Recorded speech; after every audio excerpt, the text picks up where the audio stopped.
다 같이 기도 올리시겠습니다.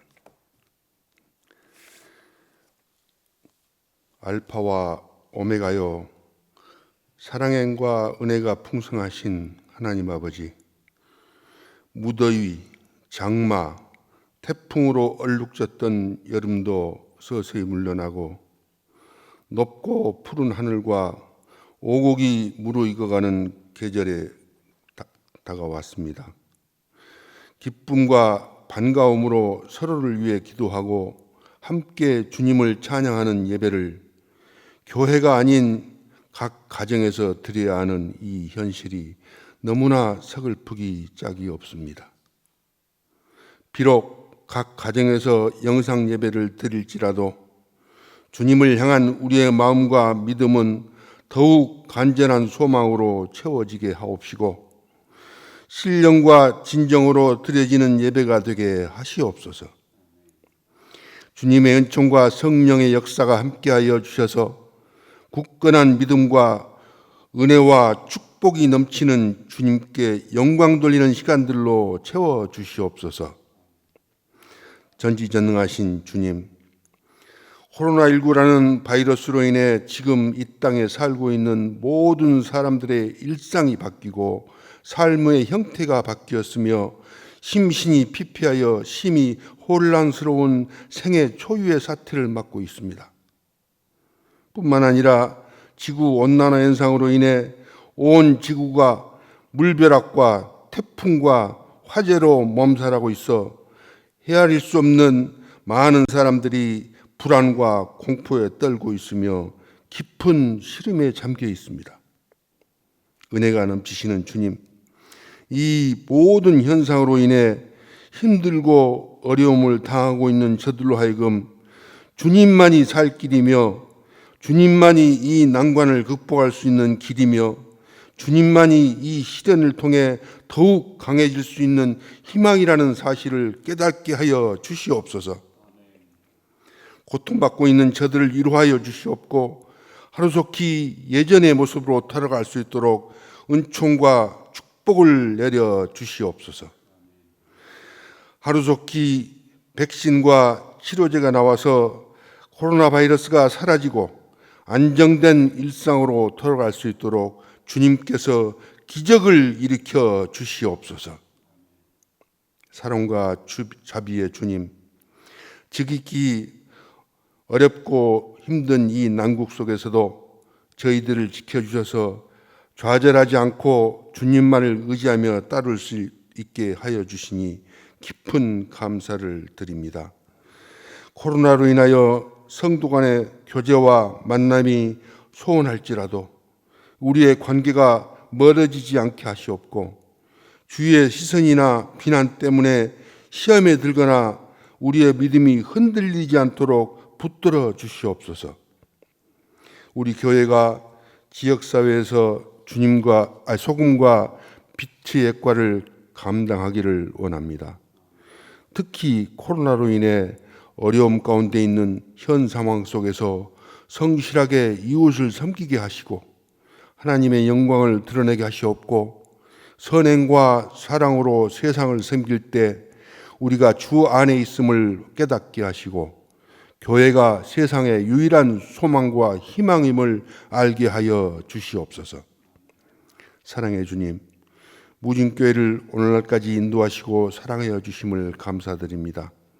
그러나 저희들의 믿음이 너무나 부족하고 연약하여 주님께서 주신 은혜의 보답을 못하고 있습니다.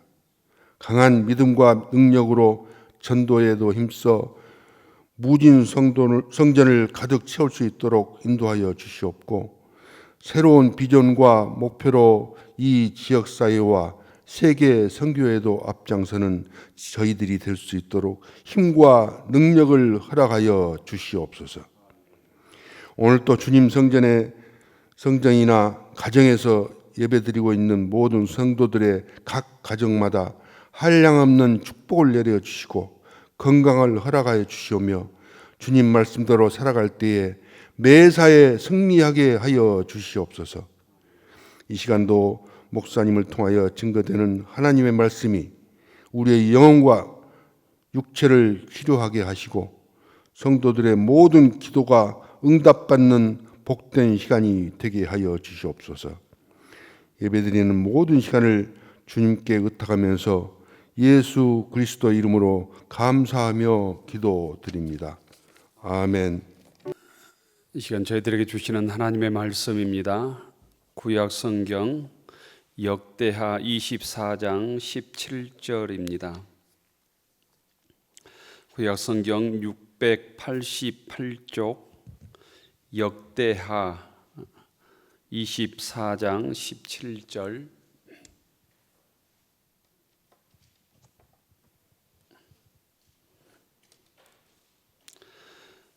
구약 성경 688쪽 역대하 24장 17절부터 22절까지 교독하겠습니다. 여호야다가 죽은 후에 유다 방백들이 와서 왕에게 절하매 왕이 그들의 말을 듣고 그의 조상들의 하나님 여호와의 전을 버리고 아세라 목상과 우상을 섬겼으므로 그 죄로 말미암아 진노가 유다와 예루살렘에 임하니라. 그러나 여호와께서 그들에게 선지자를 보내사 다시 여호와에게로 돌아오게 하려 하심에 선지자들이 그들에게 경고하였으나 듣지 아니하니라.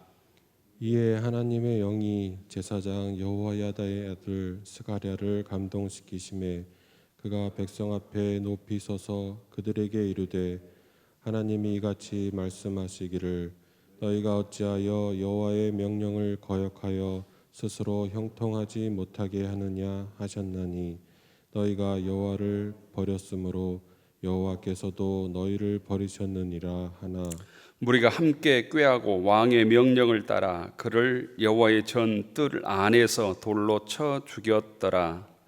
요아스의 왕이 이와 같이 스가랴의 아버지 여호야다가 베푼 은혜를 기억하지 아니하고 그의 아들을 죽이니 그가 죽을 때 이르되 여호와는 감찰하시고 신원하여 주옵소서 하니라. 아멘. 신약성경 누가복음 18장 9절입니다.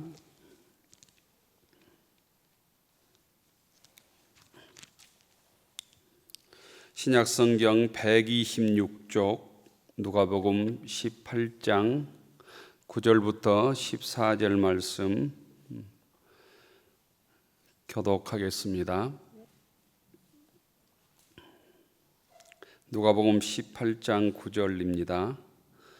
또 자기를 의롭다고 믿고 다른 사람을 멸시하는 자들에게 이 비유로 말씀하시되 두 사람이 기도하러 성전에 올라가니 하나는 바리새인이요 하나는 세리라. 바리새인은 서서 따로 기도하여 이르되 하나님이여 나는 다른 사람들 곧 토색, 불의, 간음을 하는 자들과 같지 아니하고 이 세리와도 같지 아니함을 감사하나이다. 나는 일에 2번씩 금식하고 또 소득의 11조를 드리나이다 하고 세리는 멀리 서서 감히 눈을 들어 하늘을 쳐다보지도 못하고 다만 가슴을 치며 이르되 하나님이여 불쌍히 여기소서 나는 죄인이로소이다 하였느니라. 내가 너희에게 이르노니 이는 저 바리새인이 아니고 이 사람이 의롭다 하심을 받고 그의 집으로 내려갔느니라. 무릇 자기를 높이는 자는 낮아지고 자기를 낮추는 자는 높아지리라 하시니라. 아멘. 아멘.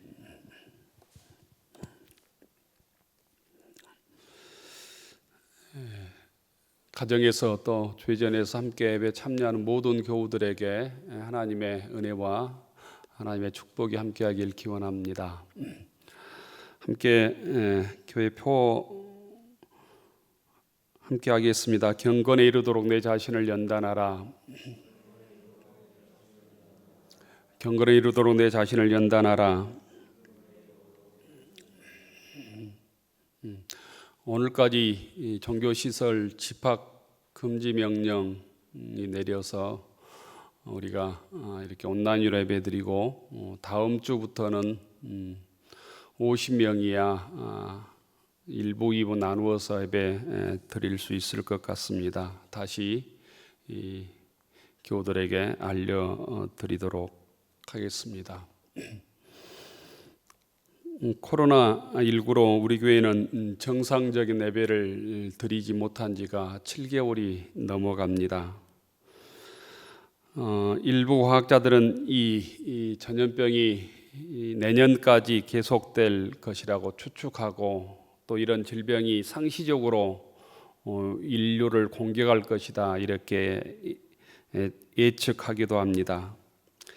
신종 코로나 바이러스 감염증은 그런 의미에서 우리들에게 무언가 삶의 방식을 바꾸라고 요구하는 것 같습니다. 이 코로나19는 지금까지 이어왔던 과거의 생활 방식을 바꾸고 새로운 삶을 추구하라고 하는 어떤 사인처럼 느껴집니다. 지금까지 인류가 만남을 통해, 곧 대면을 통해서 역사에서 문명과 문화를 구축해 왔다면, 이 질병은 비대면이라는 새로운 삶의 방식을 곧 만들어야 하는 숙제를 인류에게 주고 있습니다. 앞으로 우리는 이 비대면 언택트 시대에 예수 믿는 신앙인은 그렇다면 어떻게 살아야 되는가 하는 물음에 신앙적인 대답을 해야 합니다. 코로나19는 어찌 보면 우리들에게, 모든 사람들에게 고독을 요구하는지도 모르겠습니다. 하지만 신앙인에게는 이 고독의 시간은 그냥 외롭고 힘든 시간이지만, 그것을 넘어선 신앙적인 많은 의미가 홀로 남아있는 이 고독의 시간에 있습니다. 한편으로는 곧 자신을 발견할 수 있는 은혜의 시간이기도 하다는 것입니다.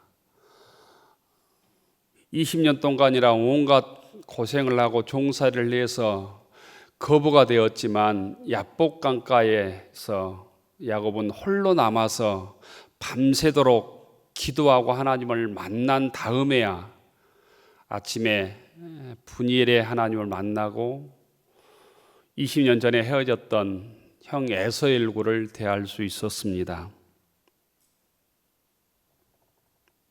마찬가지로 홀로 있는 고독의 시간은 세상과는 어쩔 수 없이 떨어져 있는 시간이기도 하지만, 반대로 얘기하면 주님을 만날 수 있는 은혜의 시간이기도 하다는 의미입니다.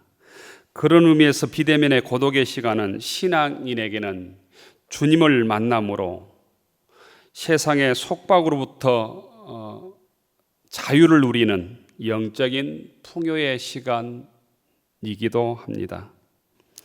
인류의 모든 스승들은 이 고독의 시간을 통해서, 홀로 있는 시간을 통해서 자신과 대화하고 고독 속에서 깨달은 지혜를 실천한 사람들입니다. 우리가 느끼고 보지만 갈수록 한국 사회에서 기독교인의 위상, 또 기독교인에 대한 인식이 좋아지고 있지 않습니다. 곧 기독교인에 대한 국민적 이미지가 급격히 하락하고 있습니다. 여러 가지 조사를 통해 나오는 결론들입니다. 6월 달에도 어떤 단체에서 조사에 한 것 보니까 개신교에 대한 이미지는 거리를 두고 싶은 사람들이다, 이중적인 사람들이다, 더 조금 과하게 얘기하면 사기꾼 같은 사람들이다, 이런 인식들이 사회 사람들에게 많이 나타나고 있는 것을 보았습니다. 왜 한국교회 성도들이 이렇게 되었는가? 여러 가지 많은 이유가 있을 것 같습니다. 하지만 그 중에서도 목회자들의 문제가 가장 큽니다. 한국교회를 이렇게 만드는데 곧 목회자들이 책임을 져야 된다는 의미입니다. 한국교회는 목회자들의 자질 문제와 함께 시대에 한참 뒤떨어진 신학의 뿌리를 내리고 있습니다. 일명 근본주의 신학에 기초한 율법주의 신앙으로 무장되어 있고, 또한 한국 사회에 한국 교회에 반지성주의가 만연해 있습니다. 반지성주의의 대표적인 것이 창조과학 같은 것들인데, 곧 성경의 역사 6,000년을 가지고 지구의 역사 6,000년으로 생각하는 부류의 사람들입니다. 또한 예수 믿는 신앙의 목적이 주님의 말씀 따라 살겠다고 하는 생각보다는 자기의 욕망을 채우기 위해서 신앙생활하는 사람들이 교회의 주인이 되어 있습니다. 오직 양적, 물적 성장만을 하나님의 축복으로 가르친 교회 목회자들과 거기에 맹목적으로 순종한 교인들의 욕망이 합쳐진 결과가 오늘 지금의 참담한 한국교회 현실입니다. 현재 한국교회는 열심히 신앙생활을 한다고 생각하는 기독교인일수록 세상과 소통할 줄 모른다고 하는 얘기를 듣습니다. 그런 사람일수록 자기들의 생각만 옳다고 주장하고 상대방을 배려할 줄 모르고 상대방에 대해서 무례하고 또한 약자들과 소수자들을 혐오하고 차별하는 모습들이 곧 세상 사람들에게 비춰진 한국 기독교인들의 모습입니다.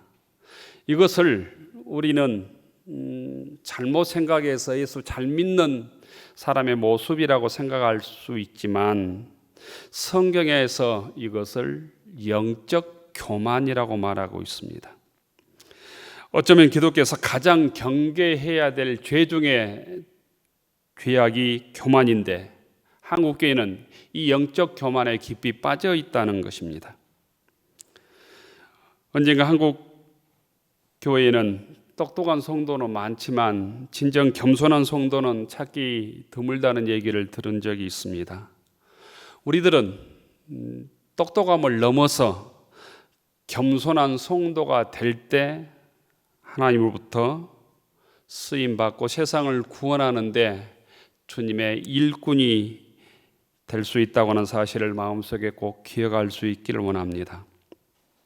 오늘 구약 성경에는 나중에 교만해서 멸망의 길을 걸어갔던 한 왕의 얘기를 우리가 읽었습니다. 그 왕이 곧 요아스라는 왕입니다. 요아스 왕은 남왕국의 10대 왕으로 약 40년간 유다를 다스렸던 왕입니다.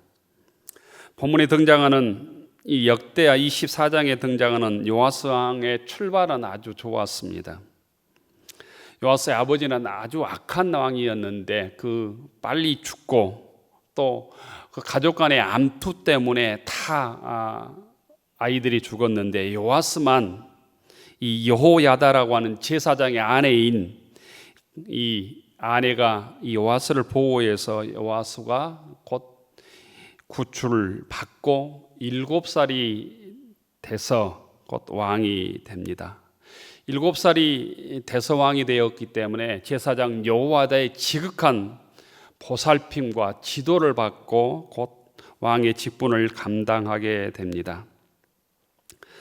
우리가 읽지 못했지만 역대하 24장 2절에 보면 이렇게 기록되어 있습니다. 제사장 여호야다가 세상에 사는 날 모든 날에 요아스가 여호와의 보시기에 정직하게 행했다 이렇게 말하고 있습니다. 7살 어린 나이에 왕이 되었으니 무슨 정치를 잘할 수 있었습니까마는 어릴 적부터 자신을 보호하고 지켜주고 교육한 서성을 모시고 제사장의 지도를 받으면서 곧 좋은 왕으로 성장해 갔다는 것입니다. 성장해서 신앙이 들자 허술해진 성전도 수리하고 성전 보수 공사도 대대적으로 합니다.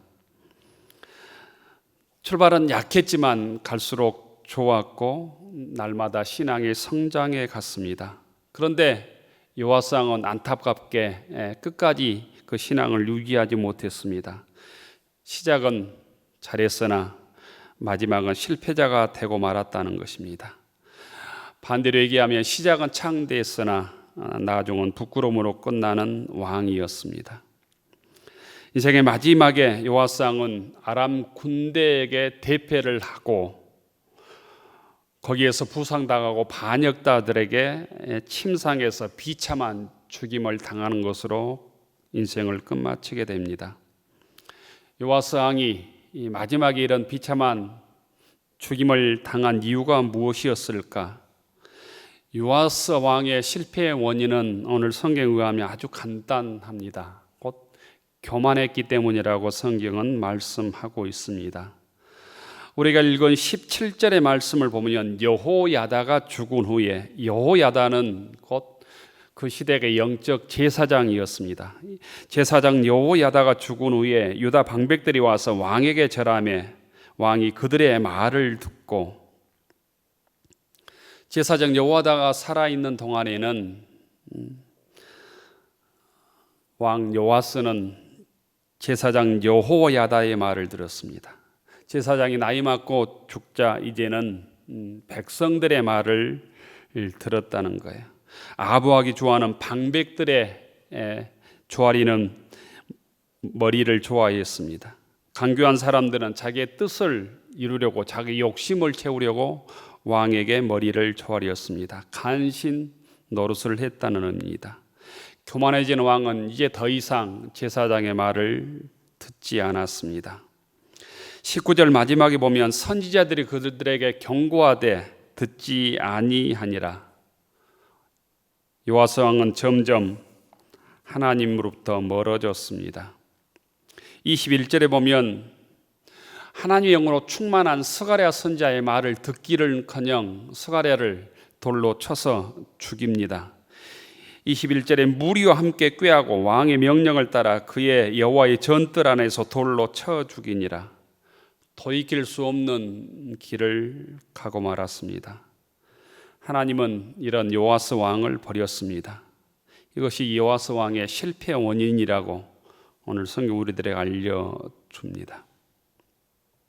하나님을 배반하고 우상을 섬기며 욕심 따라 살았던 요아스 왕, 충고하고 경고하는 제사장을 죽인 왕은 결국 하나님의 징계를 받습니다. 하나님의 징계를 받자 요아스 왕의 인생은 실패한 인생으로 끝이 납니다. 신앙인은 주님의 말씀을 떠나거나 듣지 아니하면 실패하게 된다는 교훈을 얻게 됩니다. 주의 말씀을 떠나서 혹 육적으로 장성한다 할지라도 주의 말씀을 떠나며 영적으로 어둠의 삶을 살다 요아스처럼 망하게 되어 있는 것이 곧 인간의 삶이라는 것입니다. 교우 여러분, 우리가 세상을 살다 보면 이 요아스의 유혹에 넘어질 때가 있습니다. 세상을 의지하고 사람을 의지해서 하나님의 뜻을 앞세우지 못할 때가 있습니다. 그렇다면 이 요아스 왕의 실패를 통해서 우리의 교만을 빨리 내려놓고 주님께 돌아와야 합니다. 끝이 좋은 인생은 결코 우리 주변 멀리 있는 것이 아닙니다. 그것은 교만을 버리고 겸손히 주의 말씀을 붙드는 데 있다고 하는 사실을 기억해야 합니다. 하나님의 말씀을 하나님의 말씀으로 받고 그 말씀이 때로는 내 잘못된 삶을 비수같이 찌를지라도 그 말씀에 대적하는 것이 아니라 잘못된 것들을 회개하고 주님께 돌아올 때, 그리고 나를 스스로 고칠 때 우리는 잘못된 세상의 유혹에 넘어지지 않고 마지막 믿음으로 승리하는 인생이 될 수 있는 것입니다. 요아스의 실패가 오늘 저희들에게 반면교사가 될 수 있기를 바랍니다. 신약성경 누가복음 18장에 보면 예수님께서 바리새인과 세리의 비유를 통해서 우리들에게 중요한 교훈을 줍니다. 예수님의 비유를 통해서 주님께서 말씀하시고자 한 것은 크게 세 가지였습니다. 첫째는 기도하기를 포기하지 말라는 교훈입니다. 하나님께서 죄인의 기도, 곧 세리 같은 죄인의 기도로 받아주셨다고 하는 교훈을 주십니다. 그런 의미에서 우리가 이 험한 세상에 기도하다가 낙심하지 않아야 될 이유가 여기에 있습니다. 두 번째, 구원에 관한 비유입니다. 우리가 의로워서 구원받은 것이 아니라 주님의 은혜로 구원받았음을 오늘 성경 우리들에게 알려줍니다. 바리새인은 내가 의로워서 하나님의 자녀가 되었다고 생각하는 사람입니다. 하지만 구원은 바리새인처럼 인간의 공로가 아니라 세리처럼 하나님의 은혜로 얻는다고 하는 사실을 주님께서는 이 비유를 통해서 우리들에게 알려줍니다.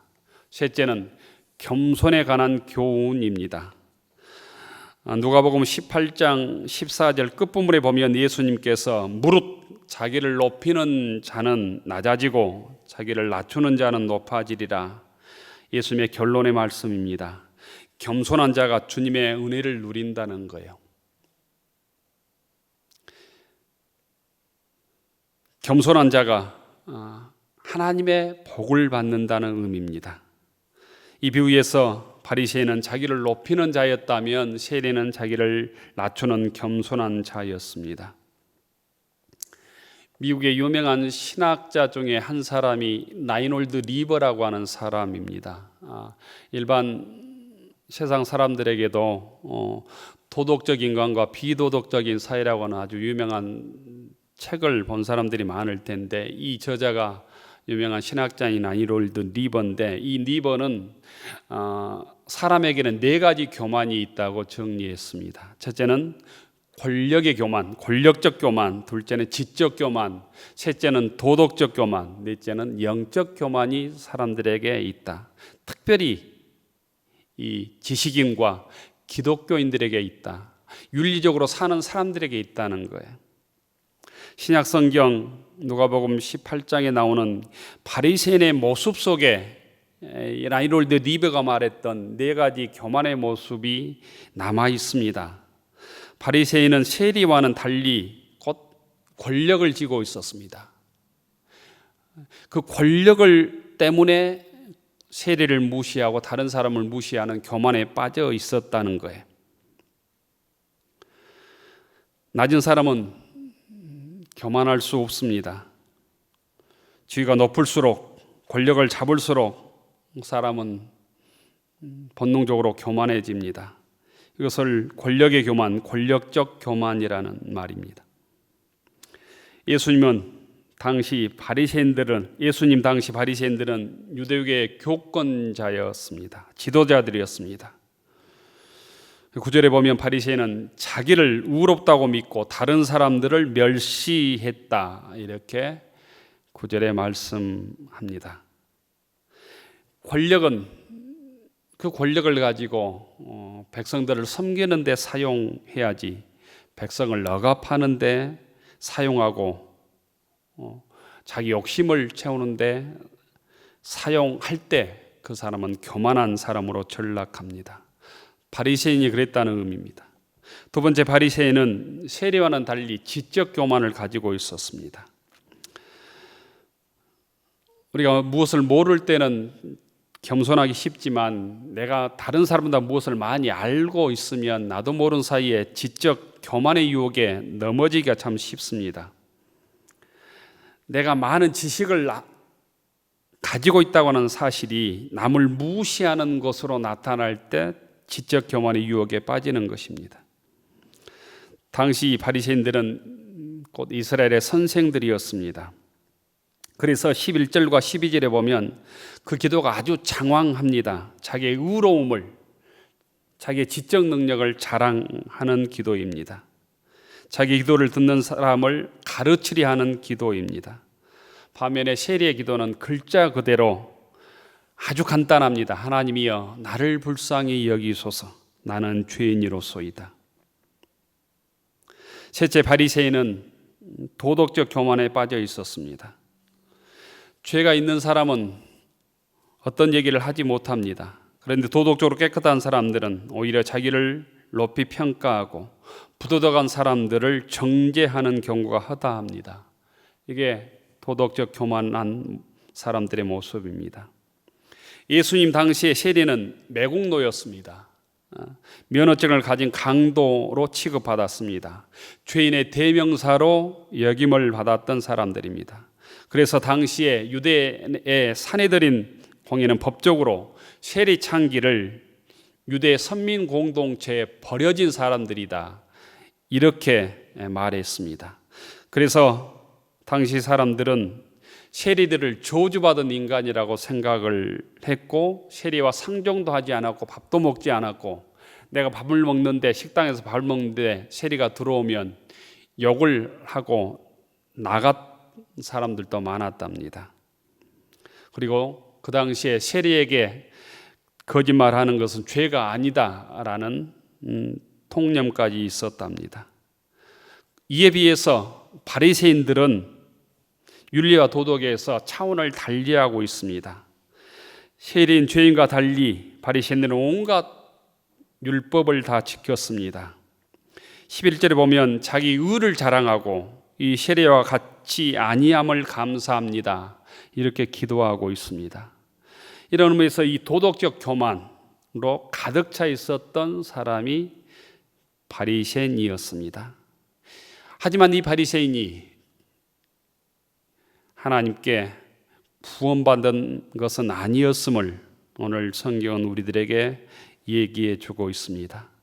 곧 아무리 도덕적으로 우월하다 할지라도 그것이 교만이 되면, 그것이 다른 사람을 무시하는 것이 되면 곧 도덕적 교만 때문에 자기가 망하는 길로 걸어갈 수 있다는 것입니다. 마지막으로 바리새인은 세리와 달리 영적 교만에 빠져 있었습니다. 종교적으로 열심히 있고 영적인 체험이 있는 사람 중에 자기만이 거룩하고 신령하다고 자랑하는 사람들이 쉽게 받는 교만이 영적 교만입니다. 바리새인들은 그 당시에 종교적인 열심이 대단했습니다. 그 대단한 열심이 종교적 교만으로 무장하게 됩니다. 12절에 보면 바리새인의 기도 속에 어떤 누구도 쉽게 따를 수 없는 종교적인 열심이 있습니다. 일주일에 2번씩 금식한다고 말하고 있습니다. 소득의 11조를 드린다고 말하고 있습니다. 그 당시에 로마 앞잡이인 세리들에 의해서 폭리를 당하고 로마에 많은 과도한 세금을 내면서 11조를 한다고 하는 것은 결코 쉬운 일이 아니었습니다. 이것은 신앙인들의 아름다운 모습이고 할 수만 있으면 우리들도 본받아야 될 모습들이지요. 주님을 위해서, 신앙을 위해서 금식하고 소득의 11조를 드리는 이런 모습들이 곧 신앙인의 아름다운 모습일 것입니다. 그런데 문제는 어디에 있는가 하면, 이렇게 율법을 지켰다는 삶의 곧 내용이 문제가 아니라 이것이 의가 되어서 마침내 다른 사람을 정죄하는 데 있습니다. 이렇게 살았으므로 자기 자신은 하나님 앞에 의롭다고 생각하고 그렇게 살지 못한 사람들을 정죄하고 죄인 취급하고 무시하고 없인 여기는 데 있었다는 것입니다. 이것이 가장 큰 영적인 교만한 바리새인의 모습이었습니다. 오늘 우리들에게는 어떤 영적 교만의 모습이 남아 있습니까? 다른 사람보다 더 많이 기도하고 더 많이 봉사하고 더 열심히 전도하다 보면 우리들도 자신도 모르게 그 업적이, 그 열심이 나의 의가 되어서 다른 사람을 무시하기 쉬운 영적 교만의 유혹에 빠지기 쉽다고 하는 사실을 기억할 수 있기를 바랍니다. 바리새인의 옥구슬 같은 기도는 응답되지 않았습니다. 나는 죄인입니다. 가슴을 치며 기도했던 세리의 기도를 하나님께서는 응답하셨습니다. 그 이유가 무엇일까? 14절을 보면 주님은 왜 바리새인의 기도가 응답되지 못하고 세리의 기도만이 응답되었는지, 왜 바리새인은 의롭다함을 받지 못하고 세리만이 의롭다함을 받고 내려갔는지 그 이유를 분명하게 말씀하고 있습니다. 14절 하반절은 이 비유의 결론이기도 합니다. 무릇 자기를 높이는 자는 낮아지고 자기를 낮추는 자는 높아지리라. 곧 겸손과 교만의 차이입니다. 바리새인의 기도는 옥구슬 같았지만 교만했기 때문에 의롭다함을 받지 못했고, 세리의 기도는 부족하기 짝이 없었지만 겸손했기 때문에 의롭다함을 받았다는 것입니다. 중세 로마 카톨릭의 최고의 신학자로 일컬어지는 토마스 아퀴나스는 교만은 모든 죄의 어머니라고 정의했습니다. 20세기 기독교 최고의 변증가인 C.S. 루이스는 교만은 모든 죄의 뿌리가 되는 죄라고 했습니다. 교만은 죄 중에 죄라고 한 것입니다. 신약 성경에도 교만에 대해서 아주 단호하게 거듭거듭 우리들에게 경고의 말씀으로 주시고 있습니다. 하나님이 교만한 자를 물리치시고 겸손한 자에게는 은혜를 주신다고 말씀합니다. 언젠가 죽음을 기억하라는 라틴어 모멘토 모리라는 말에 대해서 교우들과 그 말씀을 나눈 기억이 있습니다. 로마 제국에서 지혜로운 자는 가슴속에 매일 마지막 말처럼 살기 위해서 주문을 내었는데, 그 주문 중에 하나가 라틴어로 모멘토 모리라는 단어였답니다. 이 문구는 죽음의 필연성을 알려주는 표현으로 중세 시대를 지배했던 스토아 철학자들의 삶의 철학이기도 했습니다. 라틴어 모멘토 모리를 번역하면 죽음을 기억하라, 또는 당신은 반드시 죽는다는 것을 기억하라, 더 확대하면 당신이 일생을 통해 어떻게 죽는 것이 최선인지를 기억하십시오 라는 말로 해석할 수 있습니다. 전쟁에 승리했다고 자만하지 말고 언제 죽을지 모르는 인간이니 겸손해지라는 말입니다. 인생에서 가장 확실한 진리가 있다면 그것은 모든 인간은 죽는다는 것입니다. 고대 로마에는 개선 장군을 축하하는 의식이 있었습니다. 장군은 황금 왕관을 쓰고 금으로 수놓은 자줏빛 외투인 토가를 입고 네필의 말이 끄는 전차, 사두 이륜마차라고 불려지는 쿼드리갈에 올라타서 로마 시내 개선문을 통과합니다. 로마 시민들은 수많은 사람들이 모여서 승리와 찬사를 보냅니다. 장군이 이 승리에 도취되어서 우쭐하는 순간 전차 뒤편에 동승한 장군의 종 노예가 장군에게 다가가서 귀에 계속 속삭입니다. 모멘토 모리, 모멘토 모리, 모멘토 모리. 죽음을 기억하라. 지금 이렇게 개선 장군으로 찬산을 받고 있지만 당신도 반드시 죽는다는 것을 기억하라. 이렇게 외치는 것이죠. 노예가 외친 모멘토 모리, 모멘토 모리라는 말은 지금 승리의 개선 장군이지만 겸손하라. 교만하지 말고 겸손하라는 의미입니다. 1964년 일본에서 대학을 마치고 로마로 건너가서 45년 동안이나 로마 역사를 연구한 일본의 역사학자 시오노 나나미가 있습니다. 시오노 나나미는 로마 제국이 5세기 동안이나 강성할 수 있었던 이유를 이 모멘토 모리라는 단어에서 찾았습니다. 모멘토 모리라는 정신이 있었기 때문에 세계에서 가장 강대국이 로마 제국이 될 수 있었다고 말하고 있습니다. 로마 제국이 천하를 놓고도 그 제국을 유지할 수 있었던 비결은 다름 아닌 겸손이었다. 자신을 돌아보며 낮추면서 자만을 경계할 때만이 승리의 길로 나갈 수 있다고 그는 그의 역작 로마인 이야기에서 적고 있습니다. 무진교회 교우 여러분, 오늘 우리들에게도 모멘토 모리는 일상의 삶을 중단시킨 코로나19 시대에 어울리는 문구가 아닐까 생각해 봅니다. 우리들은 엄연한 인간의 운명인 죽음이라는 불편한 진실을 지금까지 회피해 왔습니다. 죽음에 지극히 무능한 존재이면서도 내가 죽는 존재, 인간은 죽는 존재라고 하는 사실을 의도적으로 우리가 외면하고 살아왔는지도 모르겠습니다. 그 죽음의 자리를 대신해서 인간의 욕망을 채우고 물질 문명과 과학과 의술의 힘으로 죽음을 넘어설 수 있다고 자기 체면 속에 살아왔는지도 모르겠습니다.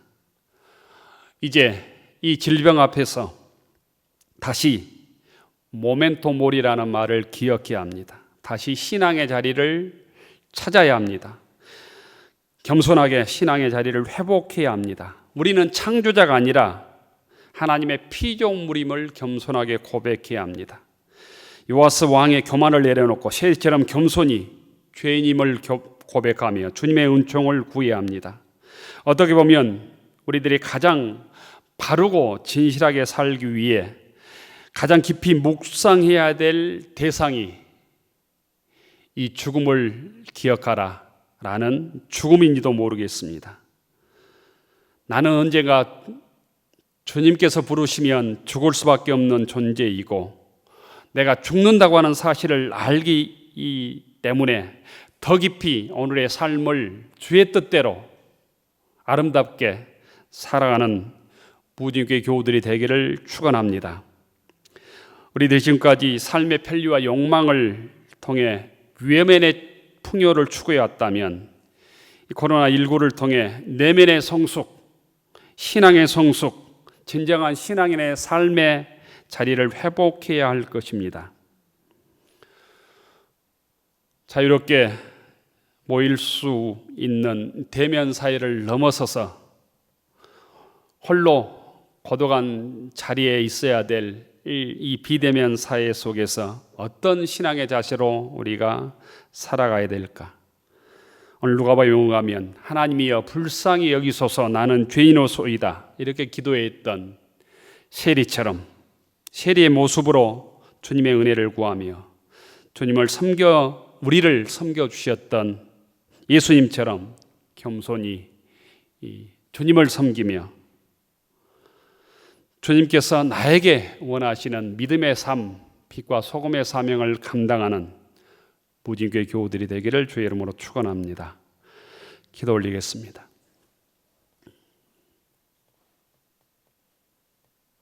자비로우신 하나님, 세리의 기도가 저희들의 기도가 되게 하옵소서. 하나님이여 불쌍히 여기소서 나는 죄인입니다. 저희들도 이런 세리처럼 겸손히 기도함으로 주의 은혜를 구하게 하시고 주의 은혜 속에 거듭나게 하옵소서. 세상을 의지하며 높아졌던 모든 교만들을 내려놓고 주님 앞에 겸손히 무릎 꿇고 우리 한계인 죽음을 기억하며 오늘 삶을 허락해 주신 주님께 감사하며 헛된 삶이 아니라 하나님께 영광 돌리는 믿음의 삶을 오늘도 살아가게 하옵소서. 예수 이름으로 기도 올리옵나이다. 아멘. 하늘으로 축원하옵나니 이제는 성부 성자 성령 삼위일체 하나님의 놀라우신 은혜와 한없는 사랑하심과 우리 함께 하시며 인도하심이 겸손히 주님을 섬기며 진실로 자복하고 회개하여 주님께서 맡겨주신 직분을 겸손히 감당해 가기로 다짐하는 교우들 머리 위에 우리의 가정과 일터 위에 우리의 자녀들 위에 이제로부터 영원까지 함께하여 주시기를 간절히 축원하옵나이다. 아멘.